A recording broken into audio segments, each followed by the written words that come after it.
Shri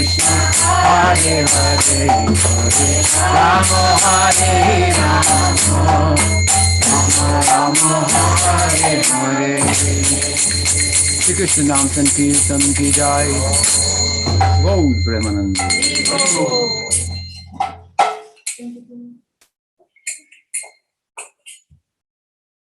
Bhumajnana Tinirandasya Jnanandana Salakaya Chaksurmilitam Yena Tasmai Shri Gurave Namaha Atinulambita Bhujo Kanagavadato Sankirtanai Kapitoro Kamalaya Tatso Vishwambaro Dvijavaro Vibodhan Mukalo Vande Jagat Priyakaro Karunavotaro Vande Shri Krishna Chaitanya Nityananda Sahodito Lodaya Pushpavanto Chicho Sando Tumunu Vandeham Shri Ramakrishna Abhaya Charanasoho Sukodo Paramanando Sundaro Suvakyo He Krishna Karuna Sindhu Dinabando Janakade Gopisha Gopika Kanta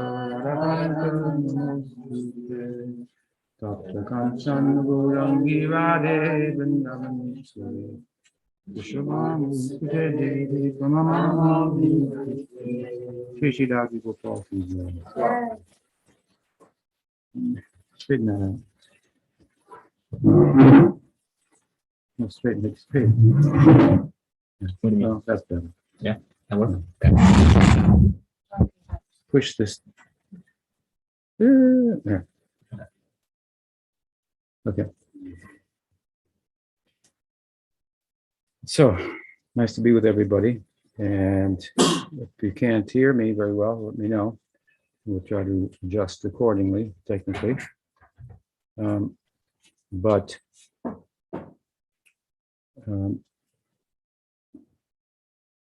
this morning I want to, as I mentioned yesterday, discuss Prakat Leela as it follows in the Bhagavatam from the Govardhan Leela. But let us preface that with some mention of Udarnata Thakur, whose appearance day is today. And I've lectured on Udarnata Thakur's contribution in the past, but he was, of course, as most of you know, the patron saint of Prabhupada's family. So as a child, every year they would make the pilgrimage from Calcutta to Udarnatapur. We were blessed the other day here to hear from Agnidev of his various travels, which to me were very analogous to those of Gopakumar. He seems to go everywhere and have a desire, and some devotee shows up and says, well, look, he has a desire to go to Puri, and some devotee shows up and says, I was thinking of going to Puri, and off they go. So he was telling us of his travels when he was under lockdown in Mayapur, and went to Puri and so forth. And on his return from Puri, from Calcutta, they took a car, and along the way they stopped at Udarnatapur, I believe it's called now, and the path, the center of Udarnata Thakur. And this is where Prabhupada used to go annually for pilgrimage. The Thakur was the right-hand man of Nityananda Prabhu. When Nityananda Prabhu came to West Bengal, as he was commissioned to do by, I laugh about that. It's another issue that may come up in our talk, but commissioned, no doubt, by Chaitanya Mahaprabhu to go and deliver the people in the outlying areas from Nadia, and even to the extent that he told Udarnatha not to return yearly, as he was doing, to Jagannath Puri. And when he would come with Udarnatha Thakur, who at that time had many days opportunity to cook for Chaitanya Mahaprabhu. And Mahaprabhu told him to assist Nityananda Prabhu. But when Nitai came first to Udanta Thakur's village, that time his name was Dwikara. Dwikara means day maker. Means it's a name for the sun, makes the day, which is bright and is very magnanimous, I guess you could say, in the sense that as a result of the sun, we have rain largely, and we have crops, and we have a nice disposition on a sunny day, and so forth. So in an ordinary sense, the sun, it makes our day also in many respects. I've given the example before of two men living in a cave that have no idea of what's like outside, and one goes outside and sees the sun and sees jackfruits and papayas and mangoes and all the things that the sun that require sun and so forth. How can he possibly explain what the world in the sun is like for someone who's never even seen light, right? First, the example is there to make the point that he may crack a hole in the cave and a little light may come through, and you say, that's the sun. And the other guy starts to get it. Wow, that's fantastic. So this is an example of how sometimes the Upanishads say that the jiva is consciousness and the jiva is Brahman. True, but there's more to the story, right? So like if you go outside the cave, you go, well, there's more to the story than just that ray there, which is of a consciousness nature, like Brahman, likeness, unlike anything constituted of matter, right? So there's nothing in the world that consciousness is like. That's why it's hard to define it, because we define things by comparing it to others and so on and so forth. So anyway, Dwikara, his name was a day maker, and Nityananda Prabhu changed his name to Udaran. Udaran speaks of greater generosity, magnanimity, and sense of being a provider than the sun is, because in this context, under the auspices of Nityananda Prabhu, he became a very magnanimous and charitably disposed towards all the people by way of engaging in the full sense of Jivadaya and Nam Kirtan. Bhaktivinoda Thakur says, Jive Doi, Krishna Nam Jive Doi, Sarva Dharma Sar. Jive Doi, kindness to others, Krishna Nam, which means chanting the name. Jive Doi, Krishna Nam, Sarva Dharma Sar. Sar means essence, cream. We talked about it yesterday. So the essence of Dharma are these two things, he says. To be kind to other jivas and to engage in Nam Sankirtan. So he did both, and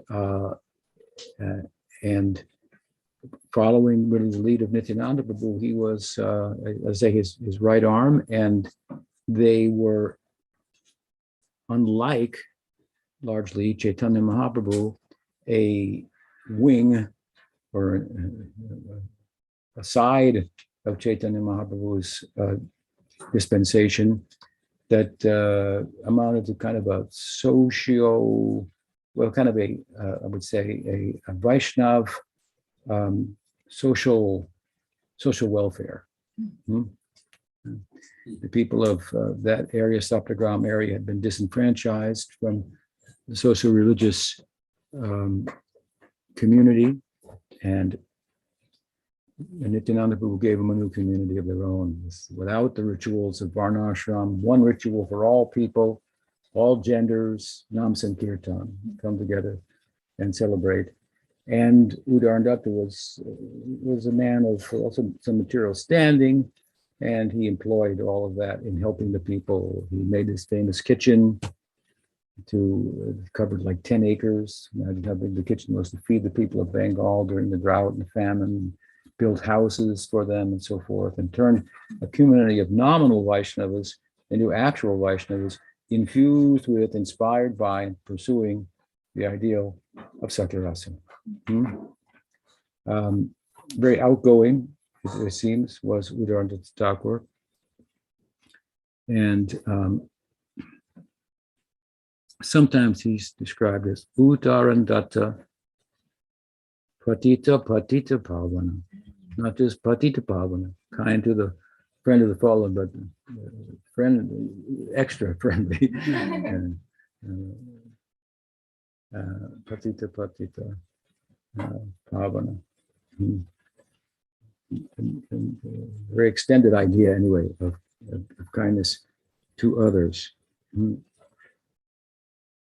And given that Prabhupada had such early childhood impressions involving Udaranath Thakur's place, he wanted to spend funds and manpower, people power there. And there was a correspondence that he initiated with the Mahant and those in charge of the property. That record, that letter is available. I've read it here before in discussions, but I don't have it with me today. It's something that he wanted to do. Maybe someday we can do it. Who knows?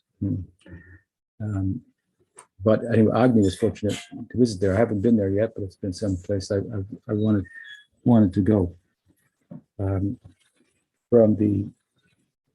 He's one of the Dwadasa Gopals, one of the principal associates of Nityananda Prabhu in Sakiras, and his Brajalila Swarup, he is Subahu Gopi, who is a Narmasaka. Subahu Gopi. Gopa, excuse me, Subahu Gopa. There's not much written about Subahu, but that's not that important because you only get a facsimile of what such persons' lives and whatnot are involved or are about by reading about it. You have to worship, serve, pray, do Nam Sankirtan, and go there. But anyway, we're honored today to even have the thought of him. There's a famous painting of him that's of him in his sadhaka vesh. We were talking about the sadhaka days, so the clothing, the ornamentation, the tilak, Krishna's name printed on him everywhere, Vaishnav tilak, Japamala, sitting on the bank of the Ganga. Oh, his picture is here. Yes, we have him now. I know. Yes, today.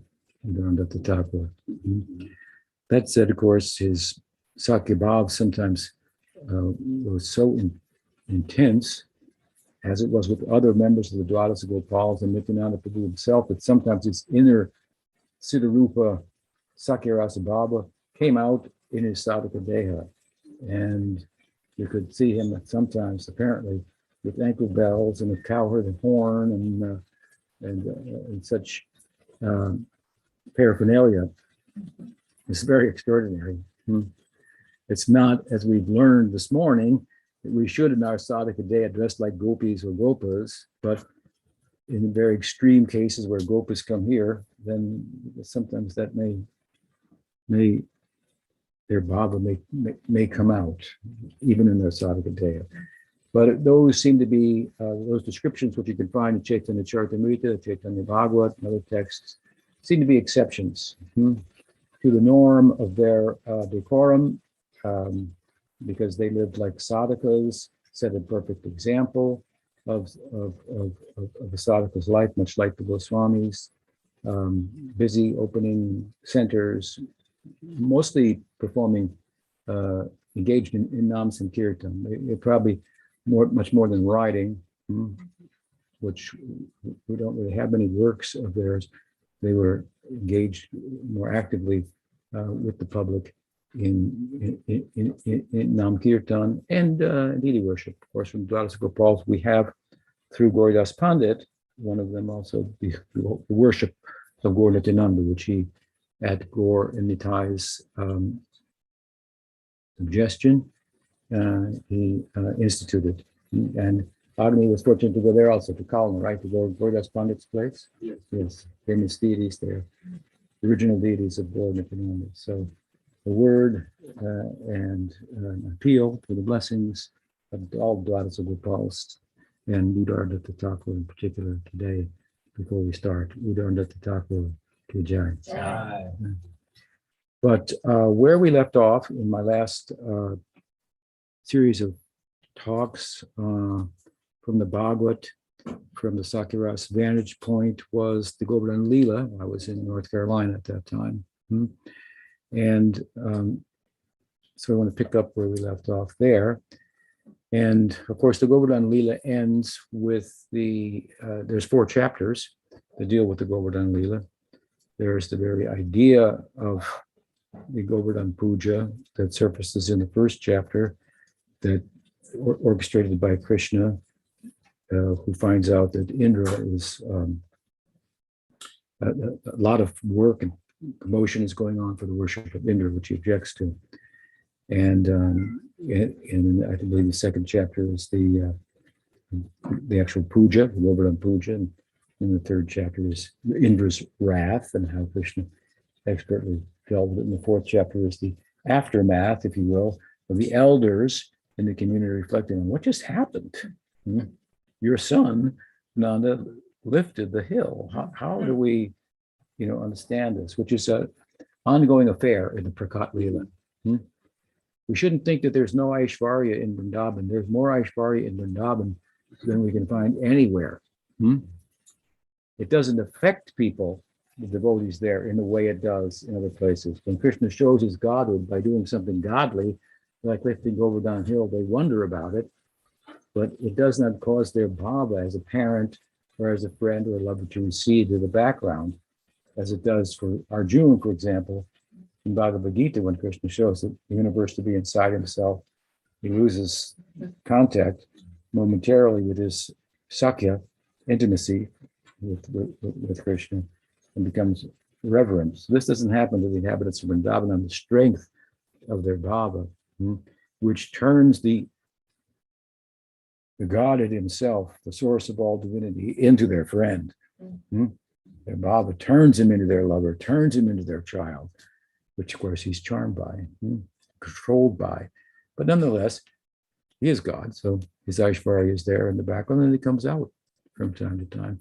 And doesn't come out anymore anywhere than it does in Vrindavan, which is very interesting. The Brahma Vimohan Leela is probably the best example of that.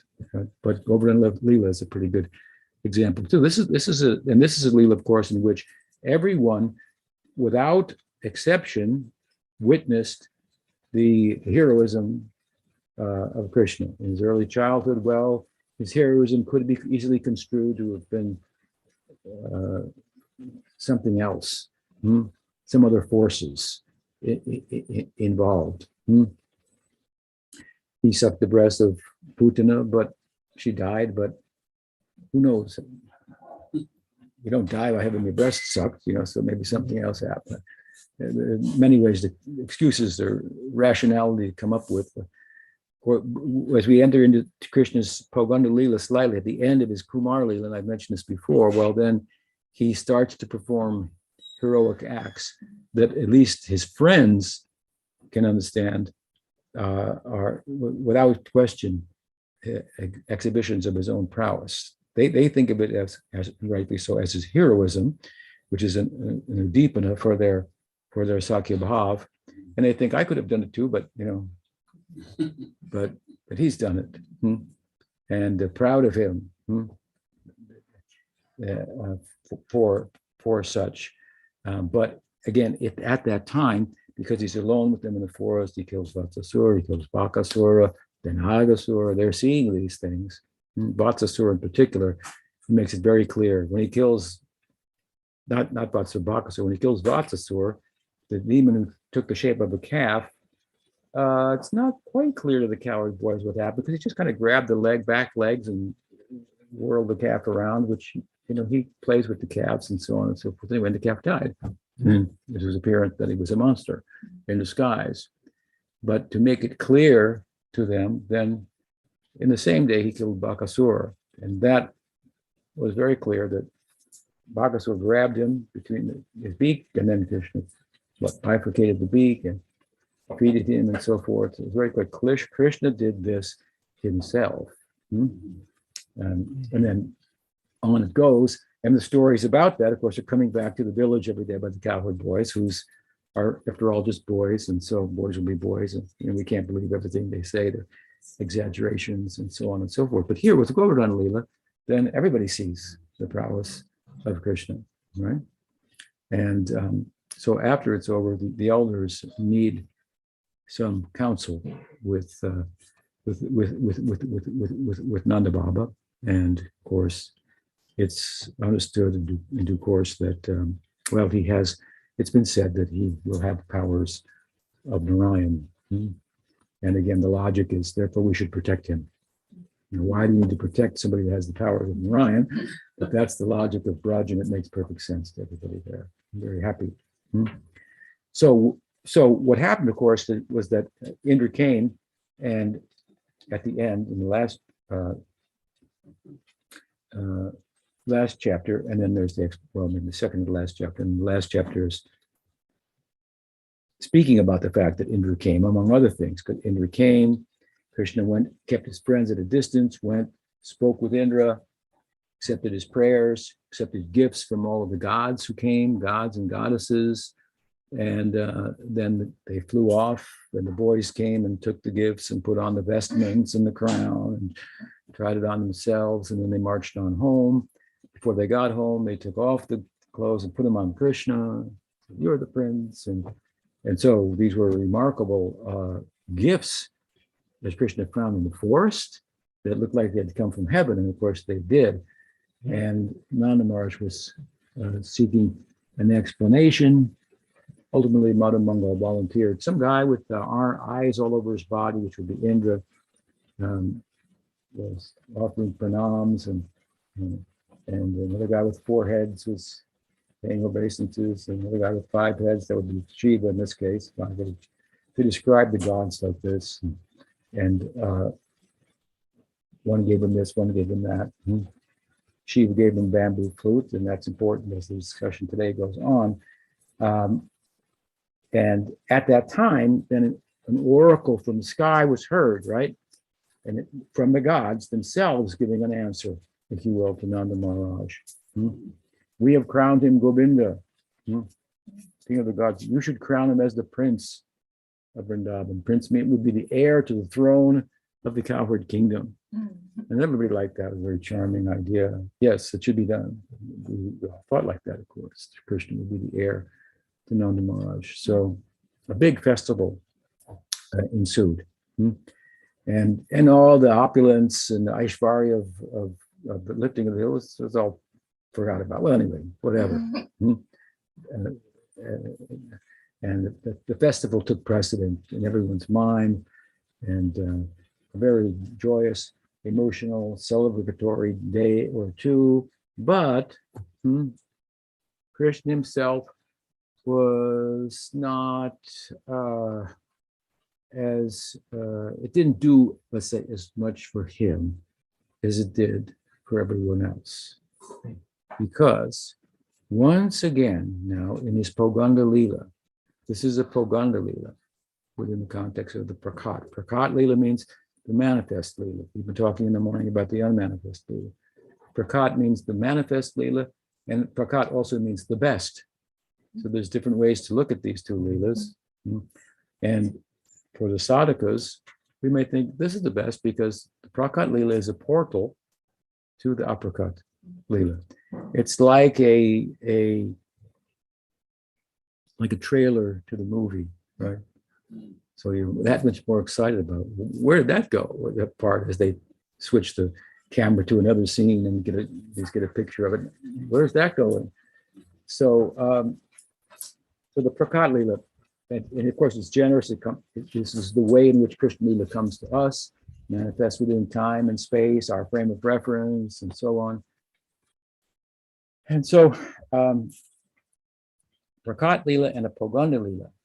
Poganda Leela, I mention this because the reason that Krishna is not really carried away by becoming the prince, being crowned and so forth, and rather retired that night with a little bit of discontent. And concern is, of course, once again, within the Poganda Lila means his boyhood Lila. There are different opinions on when his Poganda Lila begins and when it ends. I have followed the lead of Jiva Swami, who finds the Poganda Lila ending at the Rasa Lila. Rasa Lila, 8 years old, which would be about a year from where we are now. Krishna lifted Govardhan Hill at the age of 7. And so prior to this, during the Dhenukasura Lila, at the end of that, Bhagavatam there speaks about Kishore, the adolescence of Krishna, the Purvarag, some exchanging of glances between Krishna and the gopis. At the end of the Dhenukasura Lila, Krishna's coming back to the village, and there's 2 or 3 verses that constitute an example. The first example in the Bhagavatam is Purvarag. Purvarag means a kind of separation between Radha and Krishna that occurs when they acknowledge feelings of love for one another within themselves, but are unable to entirely share it, express it, given the circumstances. So there's a separation created by the circumstances of their youth and so on. But this, we should take this manifesting of Kishore as just another incidence of Kishore sensibilities manifesting in the midst of Krishna's Poganda, in the midst of his boyhood. It's one of the ways in which it's characterized. So that won't happen in his Kumar Lila, but in his Poganda Lila, then this will start to manifest. And then in his Kishore Lila, they become a full-blown adolescent. So he has some interactions with the gopis, some sharing of glances and so forth. Then, of course, the idea is when he's lifting that hill, the reason he's lifting it with his one finger and not his whole hand is that he can fold 3 fingers down and look over them and make eye contact with Radharani, which gives him the strength to hold up that mountain, right? Krishna's deriving his strength from Radha. If she won't have him, then he wilts, right?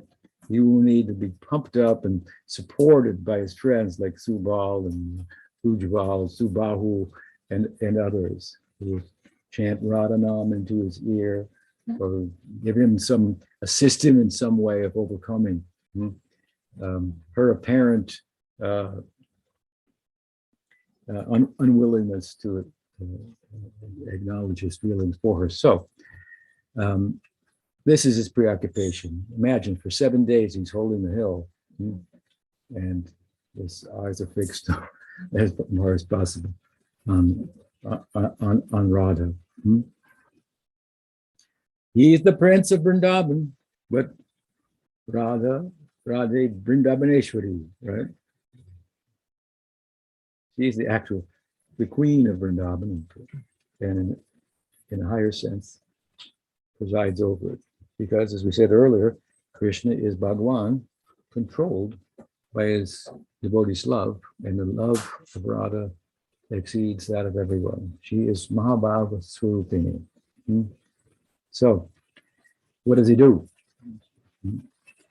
He takes the flute given by Shiva, bamboo flute, and he begins to play on the flute with the idea of expressing his feelings through the flute sound to the gopis, because the sound will go a distance. Sometimes here, at least at Audari, I haven't heard it here, down at his yurt, when he was living there, Muridhar would play his bamboo flute. Sound going through the Audari forest at night, very attractive. So everything quiets down by this time. The cows are put into their sheds and so forth. Everyone is bedded down. In the first 3 hours of the night, Krishna creates a raga that's appropriate for this time. Of course, in a secular and an academic point of view, there'll be different ways of looking at this particular raga. But this is called Kedar Rag. Kedar Rag. Kedar Rag is meant for the first 3 hours of the evening. It is a type of raga that moves in a crooked way. Rupa Goswami describes the love of Radha and Krishna to be ahir nibhagati premna svabhavaguti labhavet. Like a snake moves in a crooked way. So she loves me, she loves me not. She loves me, she loves me not. To give an example, right? What's going on here? Such is the nature of romantic love. Makes it a little different than Sakya Bhav, where there's always confidence he loves me. He loves her too, but he'll come to me and he'll need my advice, and I'll be there for him also, right? So there's kind of a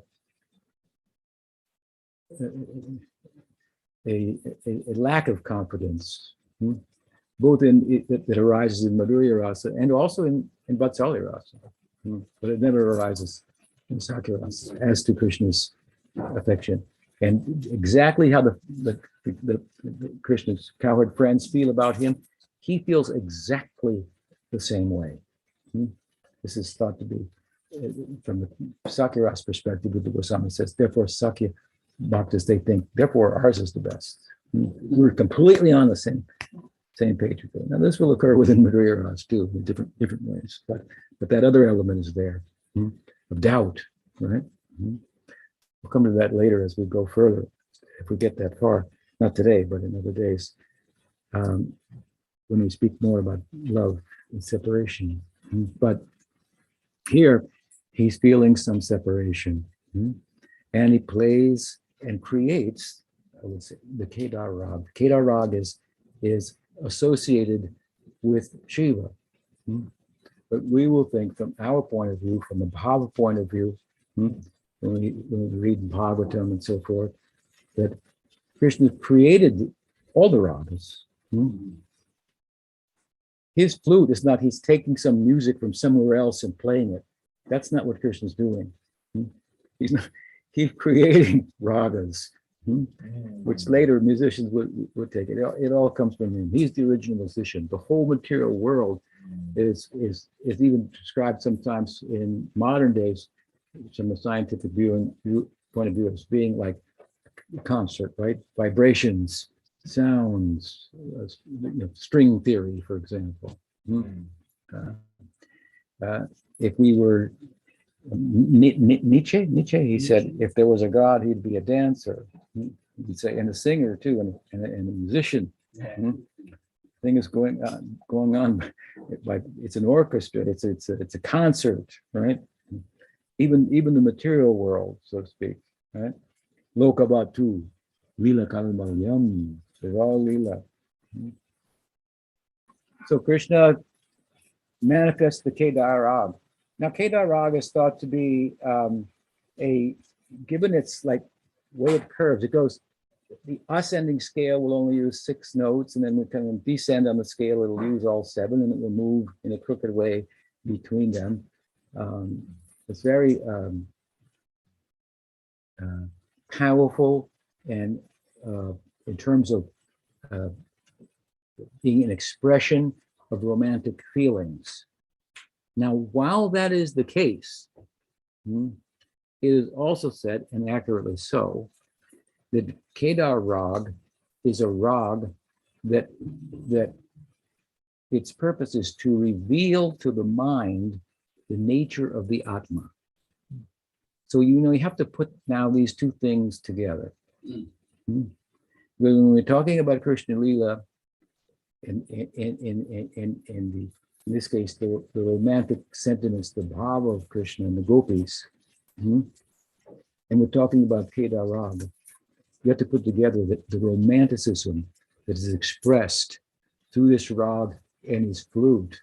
In another sense, is about revealing the nature of the Atma, and its potential and its reality, its destiny, to the mind. We won't, in other words, the romanticism of Krishna is entirely spiritual trans-rational, trans-psychological. It appears to be kama, lust, material, mundane. But the flute sound of Krishna is not like that. It's not ordinary music, right? This is an interesting point because also it's said that in another sense, it's also described that the Brahma Gayatri is one of the flute sounds of Krishna. So, we're talking about Krishna's flute playing. I just want to put it give it the spiritual context that by which we can appreciate on a deeper level what is the nature of Leela, which is human-like that we're talking about, and how it's human-like, and like means different. It's like, but not the same. It's like, and externally, it looks the same, but internally, it's different. Everything there is moving out of bhava, right? So, case in point, in a broader sense, the flute sound of Krishna said that Brahma was initiated with the Brahma Gayatri by hearing the flute sound of Krishna. From the flute comes Om, then Pranava, Omkar, and then all the Vedas. So what kind of flute is that, right? What kind of music is that? Goodness. And Shiva thought the same thing. He gave that flute to Krishna. Krishna started playing this new raga. And what did it do? This raga is said to be related to, associated with Krishna, with Shiva, and Krishna likes it. We're doing a background on this, a reverse on this. It comes from Krishna, and Shiva liked it. I gave him that flute. This is what he did with it. What is another name for Shiva relative to what we're talking about? Kedarnath. Kedarnath. Kedar means this rag, Kedar rag. Kedarnath. He's the deity presiding over the raga. He's Kedarnath because also because the mountainous region, Kedar means like a field, valley. So the field and valley of the mountainous region where Shiva presides over is called, that mountain's called Badrinath, Kedarnath. Right? I believe you have Kedarnath, the Gangotri is there, the source of the Ganga. Excuse me, Badrinath. I've been there. Kedarnath, source of the Jamuna.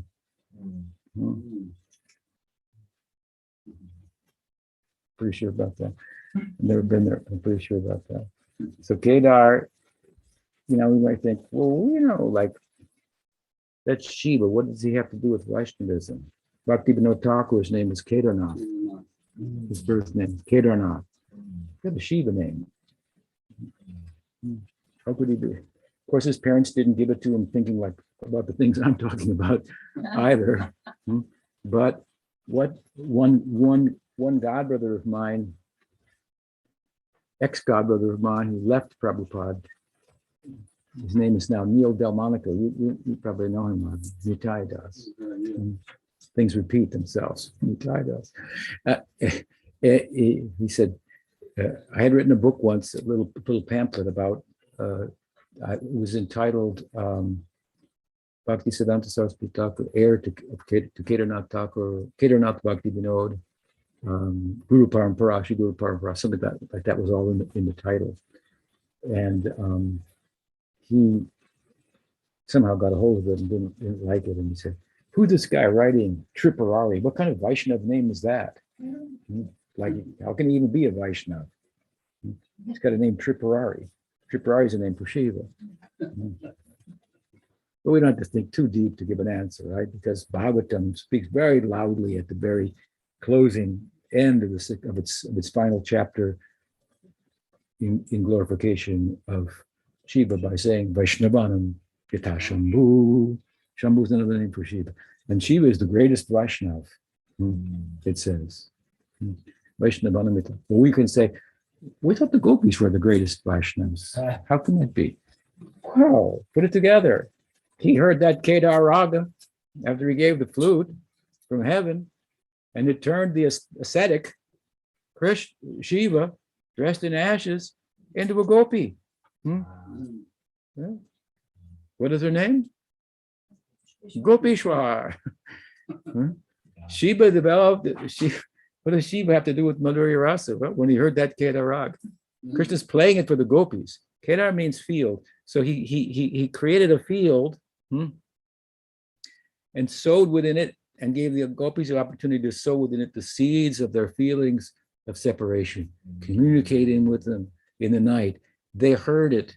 Jiva Goswami says, excuse me.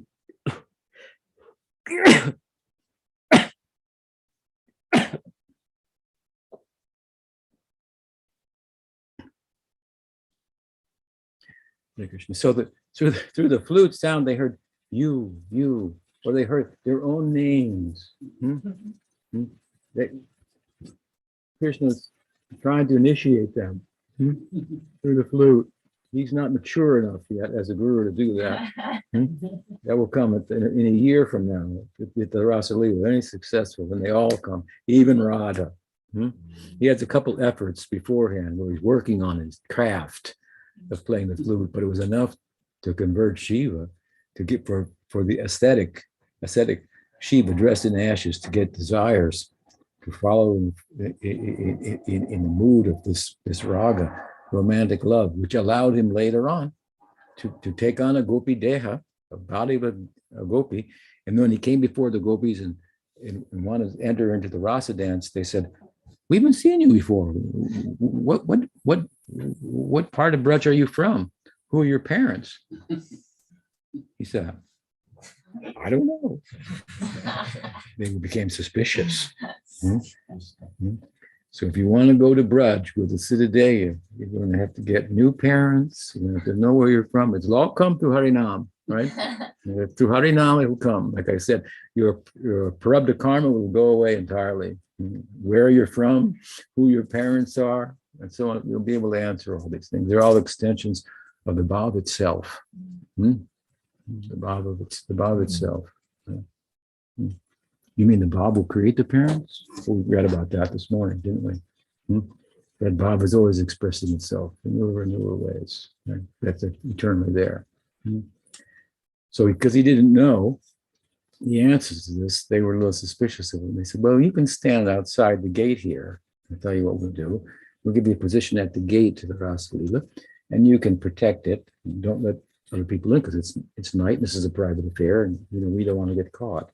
So Shiva was posted by the gopis at the gate. Gopishwar, Mahadev. The temple for him like this in Vrindavan. He's worshipped there on a regular basis. The lingam, big lingam of Shiva, and they dress him up like a gopi. Gopishwar Mahadev. So this is the power of Krishna's Kedar Rag. What it will do to you, simple people like us. We can hear his flute. What it will do for us. What it did for Shiva. We don't have the kind of resistance that would be built in a typical ascetic to romantic life. Right? If you're too much renounced, you can't understand the Krishna Lila. Therefore, the proper adhikar for bhakti means not too renounced, not too much of an enjoyer, willing to accept, willing to renounce as much as is required in each instance for the seva of Krishna. We're not an exploiter, a taker, pursuing only acquisition of things. Now we're trying to get away from things. Too much on either side, that's karma on one side, jnana on the other, and these will desires for such that will haunt the heart in such a way that bhakti will not be able to take root there, will not be able to build a foundation there. Those desires we heard about the other day. Dharma projita kaita utra. It's not that gyan is bad. It's not that karma is even bad. Karma, I'm speaking about following the karmic prescriptions given in the sacred texts, duties and responsibilities for persons under different modes of nature that correspond with their dispositions and so on and so forth. But the desire for karma marg or gyan marg doesn't leave room for bhakti. Bande Shri Krishna Chaitanya Nityananda Sahodito Godadai Pushpabanto Chitro Samdo Tamonudo Tamonudo means it gets rid of those desires. And Samadho means it gives the desire, the aspiration for such an audacious kind of aspiration. Me? I'll do that. I'll go there. Play with Krishna. This is, yes, Gaurnitai giving this opportunity to ordinary people. But to return to the narrative, Krishna played his flute like this. Shiva heard the flute. Shiva developed such desire, and at some point then that fructified and is becoming Gopishwar. And Gopishwar is very prominent in Gaudiya Vaishnavism, especially Bhaktisiddhanta Saraswati Thakur's lineage, Bhaktivinoda Paribar, as we refer to it, following his lead in that regard. All Gaudiya Math temples, they have a deity of Gopishwar just outside. We worship him before coming inside. I gave that Gopishwar mantra to all the devotees at one Polish yatra one year. I hope you remember that. And those of you who are on the call or will listen to the call later. So there's a good big place for worshiping Shiva as a Vaishnava, right? We hear also from the Puranas the same point. What is it? Parvati asked, wife of Shiva, what is the best type of worship? She wanted to do the best type of worship. And Shiva said, Aradhananam Sarvesham, Vishnu Aradhanam Param. Aradhanam Param. Aradhana means worship. The best kind of worship, Param, is worship of Vishnu. And she thought, I'm worshiping you. So I'm not doing the best worship, but you're my husband. How do I think about this?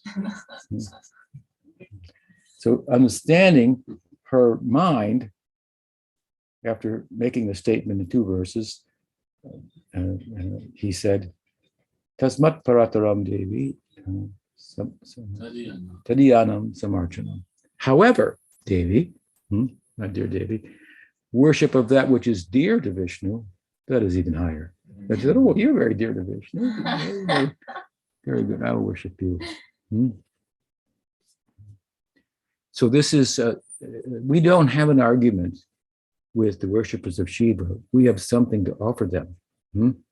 No one flatters Shiva more than the Gaudiya Vaishnavas. No one gives him a higher position than the Gaudiyas. He's taking the foot wash of Krishna on his head. That's the Ganga. So he's a servant of Vishnu, but we give him a place right at the gate of the Rasa Leela. Goodness. And this by the power of Kedar Rag. So what does that sound? What is the sound of Krishna's flute? It brings to mind to me an argument that has been around for a long time, but it keeps coming up here and there. And I just heard it the other day. I was asked for clarity on this. So let me explain it to you. The idea is that it's the confusion between what is Varnashram and what is Vaishnavism. Vaishnava Dharma, Varnashram Dharma. And what within Vaishnava Dharma is the Prema Dharma, the Bhagavatam, and Chaitanya Mahaprabhu, and what is Varnashram. How do these come together? Where do they depart?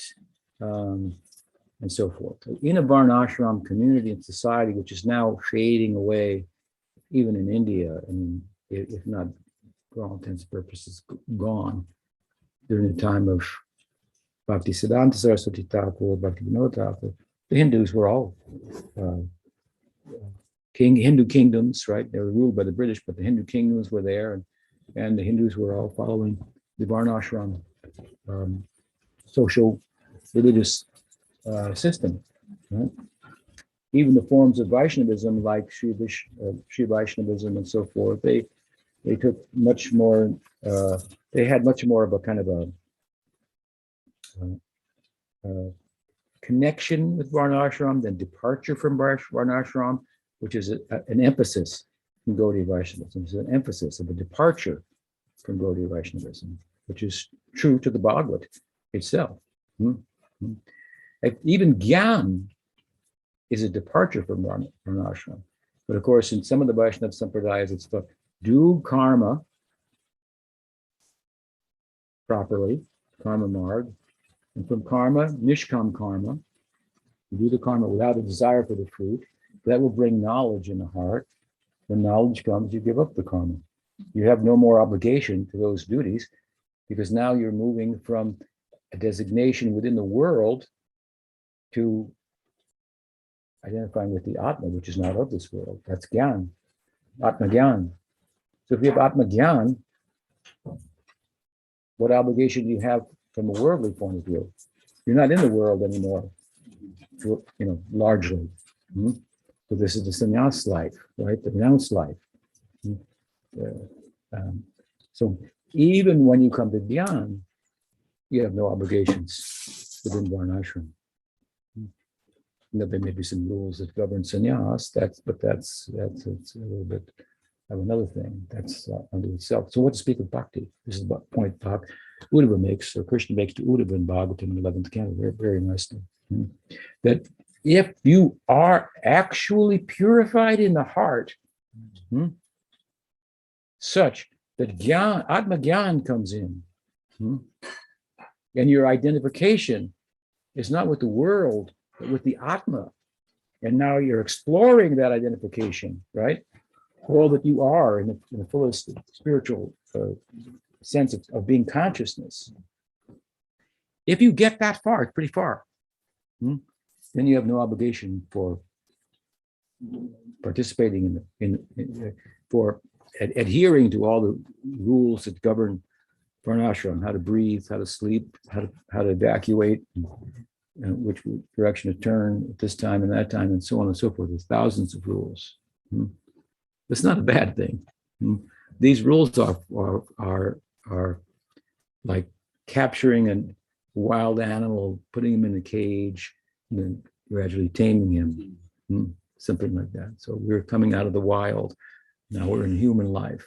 We should be religious. So there should be some religious rules which are moving in the direction of a real freedom we only have a facsimile of in the wild, in animal life. They seem free,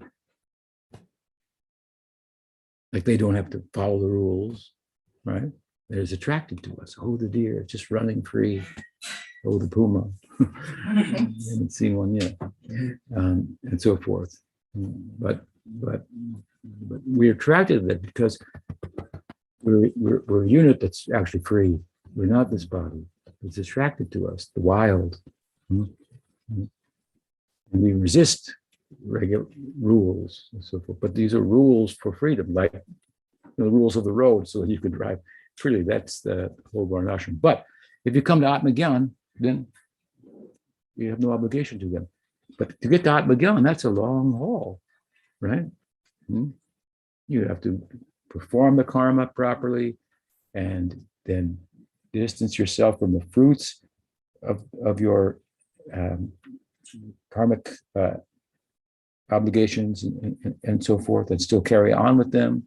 Knowledge must come. It takes some time, Atma Gyan. But if you arrive at Atma Gyan, then you no longer, now you can be a contemplative. You can do yoga, you can meditation, you can sit. What rules do you have there? A different set of rules, if you will, not to do with the world, right? You're in the world, but you're not of it, or you're pursuing the not of it that you are, right? Now, the point I'm making here by emphasizing this is, Bhagavatam makes this point in 11th canto, forget maybe chapter 20. Next verse follows, it says, and with regard to bhakti, if you have faith in bhakti, then you also don't have to take up the varnashram. To the extent to which you have faith in bhakti, then you're not obliged to follow varnashram. Now, let's look at the difference. You have to actually come to Atma Gyan to be free from the obligations of varnashram that if you didn't follow, you would have committed a sin. But if you just have faith in bhakti, you haven't attained prem yet, or bhava, but you have faith in bhakti, Of course, now faith means Sharanagati, as we've said, applying yourself, but the standard is lower in a sense, because you can be a Sharanagata and you still have not realized Atmagyan yet. But you're in, like, use an example of Sridhar Maharaj, a taller building.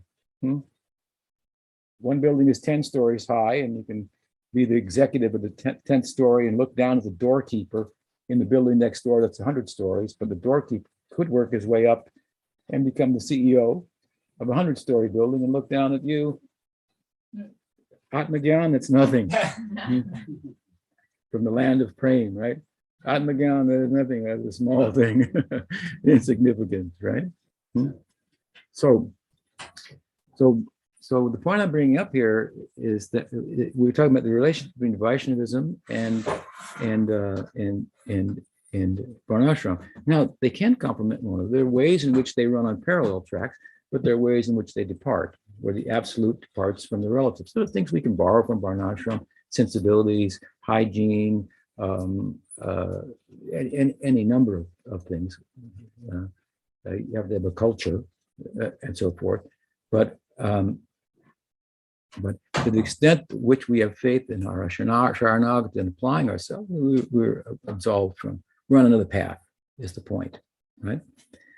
But in a society where Varnashram is the existing social system, like during the time of Bhaktisiddhanta Saraswati Thakur, Bhaktivinoda Thakur, despite the British overrule, the idea that we're talking about here of bhakti and it's being superior to Vaishnavism was not an easy sell. That you could just have faith in bhakti through sadhu sangha, and even Ramanuja would say, well, first you got to do dharma, then you can get gyan, then you can come to bhakti. Unless you're a Sharanagata, you could do you could do that, which would generally be for outcast people and so forth, weren't part of the Varnashram, didn't have the prospect for following the system, but they could be a Sharanagata and go to Vaikuntha. But there's a more clear demarcation, if you will, between Varnashram and Vaishnavism when we come to Chaitanya Mahaprabhu's teaching. And so I should say, during the time of Bhaktisiddhanta Saraswati Thakur, well, he was asked by Bhaktivinoda Thakur to establish Daiva Varnashram. And I think there's different ways to look at that, but one of the things that he meant was there's these hereditary Brahmins who claim to have a monopoly on religious rites and rituals, and who think that their position is superior to that of Vaishnavas, who don't have a caste, either by birth or have given up caste designations, taking off the Brahmin thread. What is your gotra? Your family, your lineage? Achyuta gotra. I'm in the family of Krishna. Suddenly you think you're the family of Krishna, Achyuta gotra. What is your actual family? Where are we? What is your father, mother? What kind of intellectual sleight of hand is this? And now suddenly you think you're superior to us Brahmins, whose scripturally mandated duty is to oversee the religious community. And if you can become a Brahmin, and in that life you can take sannyas, then you can get mukti. And you're not even you're a Sudra. We don't know what caste you are. You have no caste. So you just call yourself a Chaitanya follower. You think that you, and of course, there was some abuse on that side. That's true. But their idea was faulty to begin with. So there was a big meeting in West Bengal, and Bhaktivinoda was going to speak on Vaishnavism versus Brahmanism and how this all works. But he became ill and he sent his son, young son, Bhaktisiddhanta Saraswati Thakur, gave 3 days of lectures relative to the point that I was asked about. And that is that, well, let's say that someone has Brahminical qualities, character, but they're not born in a Brahmin family. Then even Jiva Goswami, in his commentary in Bhakti Rasamrita Sindhu, says that he should be treated like a Brahmin, but of course he cannot perform the duties of a Brahmin. Because even a Brahmin boy from a Brahmin family can't perform the duties of the Brahmin until he receives the samskar, the Brahma Gayatri, and is trained in the Brahminical duties. So you may have Brahminical qualities, we can respect that, but you can't do the work of the Brahmins, which means to worship the deity. We are the gurus. The Brahmins are the gurus of the society. So the powerful grip, if you will, of Varnashram in times gone by was such that it made ingress into or resistant, it expressed resistance, it fortified resistance to some essential doctrine of Gaudiya Vaishnavism. I mean, in Gadadhar Pandit, there was one acharya from the past who insisted, for example, nobody not born in a Brahmin family can be a Vaishnava guru because the Brahmins are the gurus. Maybe he is qualified like a guru, qualified like a Vaishnava, but this is not the teaching. To be a guru, you have to be a Brahmin. This kind of thinking. It comes up again and again. And Jiva Goswami said it right there. If you can't perform the duties of a Brahmin because you have not received the Brahma Gayatri, and we don't just give them to anybody. So some guy comes along, he has the qualities of a Brahmin. He's not in our community. He's not been trained as a Brahmin. We respect him, but we're going to perform the duties. So this is one of the arguments that Bhaktisiddhanta starts to talk about to deal with. Somebody asked me about this recently. Jiva Goswami says, something happens when the Gayatri is given and chanted, but when it's not, you lack that qualification. And of course, along with that is the training. It's someone who has the qualities of it. Because obviously, Bhaktisiddhanta Saraswati Thakur was saying, my Vaishnavas, disciples, they're Brahmins. They can worship the deity and they can be gurus. For that matter, there are many examples, right? Narottam Thakur was a Kshatriya. Baladev Vidyabhushan, the scholar, who could be more Brahminical than him, he was a Vaishya from the Vaishya family. There were many, many examples in Gaudiya Vaishnavism of Gaudiya Vaishnavas, not from Brahmin families, worshiping the deity and serving in the capacity of guru. But still, there's arguments that people bring up on this, despite those precedents. So how do we resolve that, right? Well, this is the way Bhaktisiddhanta resolved it, very simply. He said, if those persons who are not born in Brahmin families or outside of Varnashram altogether, like all of us, you can't just be born outside of Varnashram and say, I think I'll join the Varnashram. I'll be a Vaishya. Wait a minute, where's your pedigree here? Where is your, it's a Garbhadan samskara, that the parents, the samskara before your birth that they performed and so forth. It lets you in the system, if you will. So, of course, this kind of emphasis is something that Bhaktivinoda Thakur, Bhaktisiddhanta, they resisted, or to some extent. They wanted to emphasize the quality, the character of a person, right? And push back on Brahmanism, which, as Bhaktisiddhanta Saraswati Thakur pointed out in his lectures that I'm referring to, with regard to hereditary Brahmanism, it's a key point of the Bhagavatam. The Kali Yuga is characterized by hereditary Brahmins gone astray. Mhm. Right? And you get these kind of, I get these kind of questions from Indian Brahmins who are probably computer programmers. Well, if you're born in a Brahmin family, but you take up an occupation as a computer programmer, you're a Sudra, according to Manasamhita.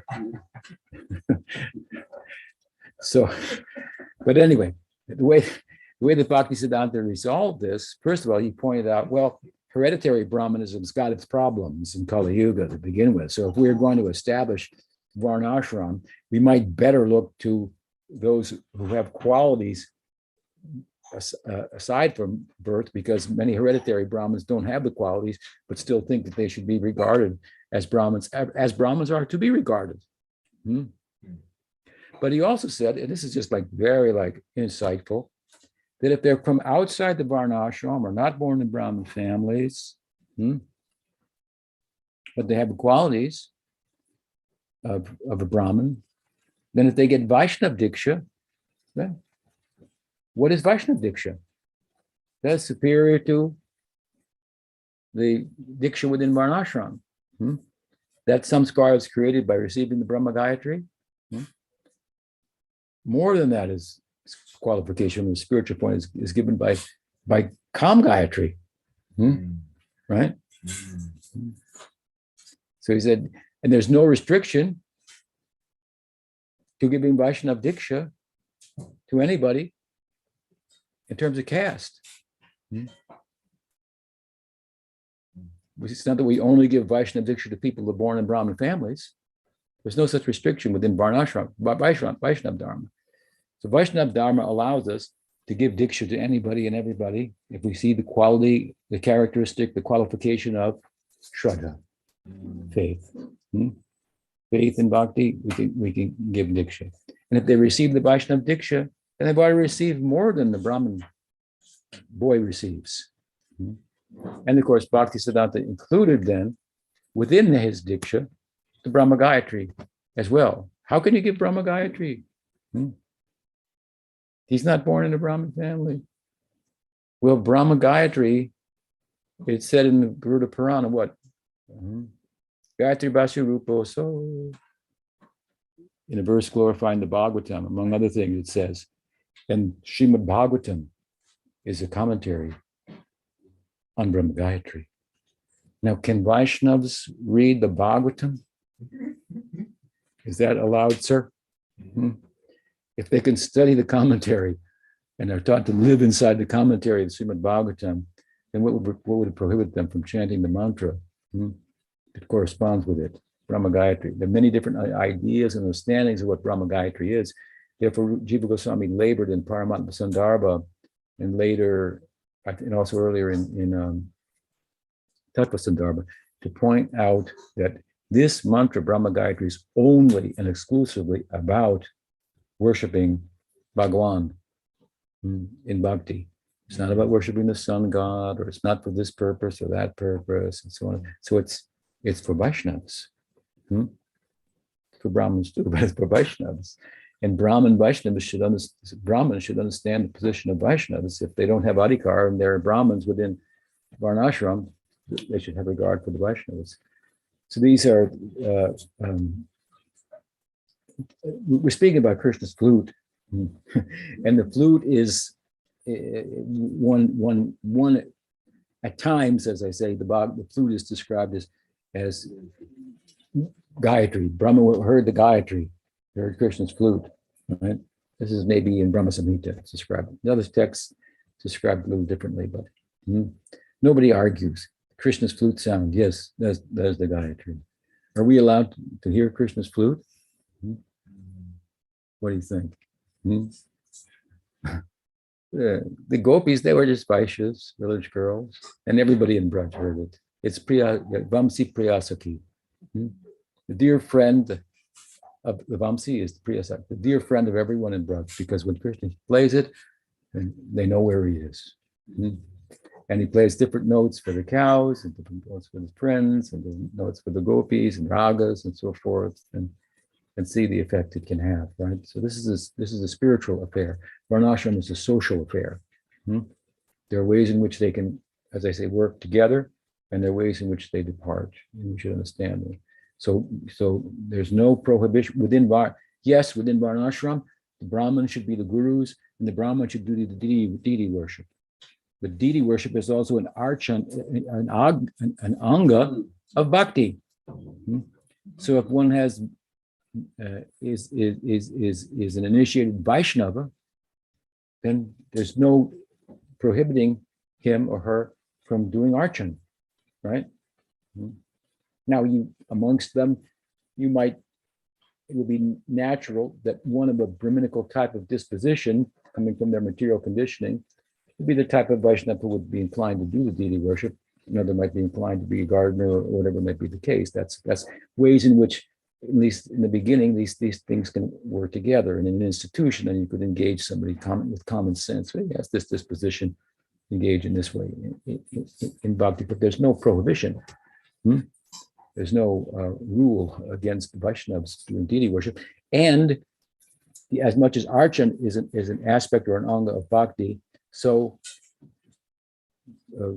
serving the guru is an anga of bhakti. So having gurus, being a guru within Gaudiya Vaishnavism is also allowed. So who will be the guru?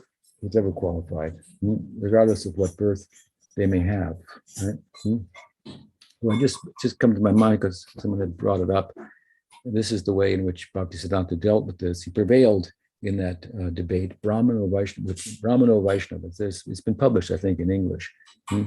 3 days of talks. And the first talk, he's talking about how glorious the Brahmins are. I really like that. Second talk, he started to get into his argument, and third, like a needle, out like a plow, right? In the end. But he was supported fully by Bhaktivinoda Thakur and by also the Radharaman Goswamis. They supported him in that, which is, I mentioned that the Radharaman Goswamis because some of the Goswami families were all Brahmin families, were Vaishnavas. These kind of Goswami families, they could also err in this regard and give deference to karma over Varnashram, over Vaishnavism, by having such ideas. I call it bhakti covered by karma. If you think that if you're qualified as a Brahmin and a Vaishnava guru, but you can't be a guru because you weren't born in a Brahmin family.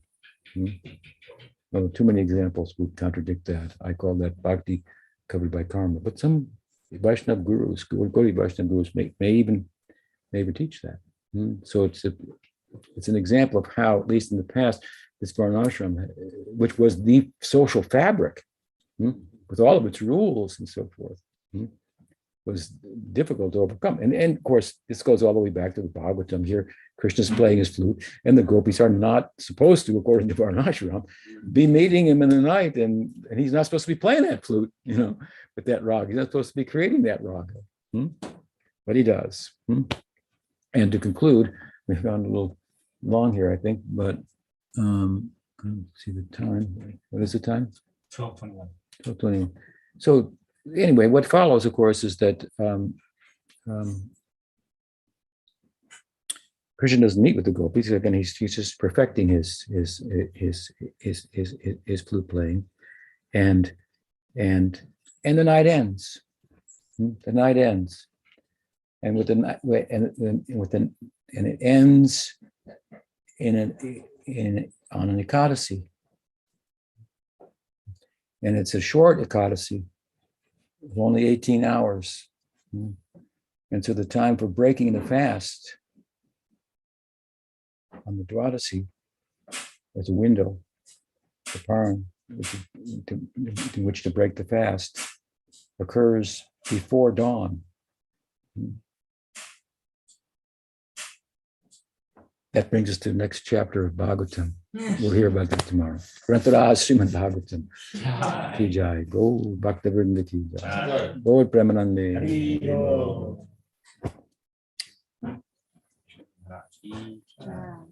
Okay, so save your questions for tomorrow. We'll stop there. Haribo.